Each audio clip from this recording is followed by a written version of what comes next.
buri na ya mafarki na zan iya tattara agwagi na ƙauye na tattara wani sa guda ɗaya wanda kakana ya bawa babata zan iya zuwa ko babar da da sani ba zan iya hada da shi da siyar domin na mallake ai ke fi a cikin zuciya ko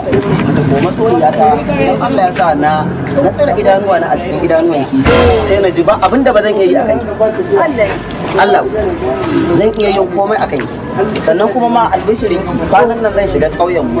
duk wani ɗan kaji da na mallaka da wasu ɗan tumaki da wasu agwagi da wani talatali an bayayi gaba ɗaya zan haɗe gaba ɗaya Allah na tattara na kawo gidanku domin a tsaye da magana yasa na kake burge ni wallahi sannan kuma abinda nake so na ƙara tsara miki shine irin ɗan kuce kogan ɗan kuyas ɗan yarokin nan Allah ba su da wata mamora ki tattara su ki ajiye su ki tsaya ki yi soyayya ki yi soyayya da attajirin mai kuɗi hamshaki wanda ya tara tsuntsaye ya tara dabbobi da kaji da talatala a ƙauyen kuɗin kaji na kuɗi ne wanda zai iya faranta wa rayuwarki gaba ɗaya ya ke manjagarar share takaicin zuciyata ya ci yawar da zan yi bacci a ciki wata ko ina matukar ƙaunar ki a cikin zuciyata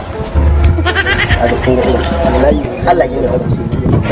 dan ne ma wallahi yanzu ne da zan wuce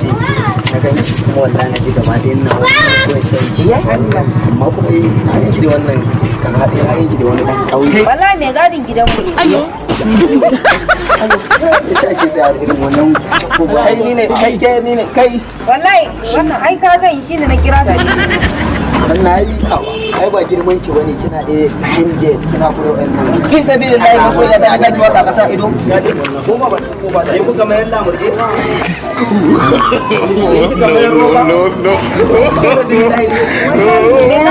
kuma ai kanka nake so ai kanka nake so yasa wallahi kai tsaba ba mutumin kirki bane kwallo guda ɗaya wadda na gani shekara ta shida ina fatan akan yarinyar nan kai dai ba mutumin kirki bane wallahi kai yanzu ne mai gadin gidan naku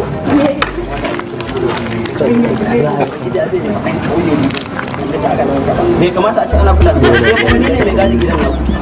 ni ne mai gadin gidan ku fi sabilillahi Allah yana cikin tumar uba Allah yaran nan ko bana aishar Allah ya nema a shari'a kuma wallahi Allah ba zan yarda ba bariya ba Allah in na Allah ya tsina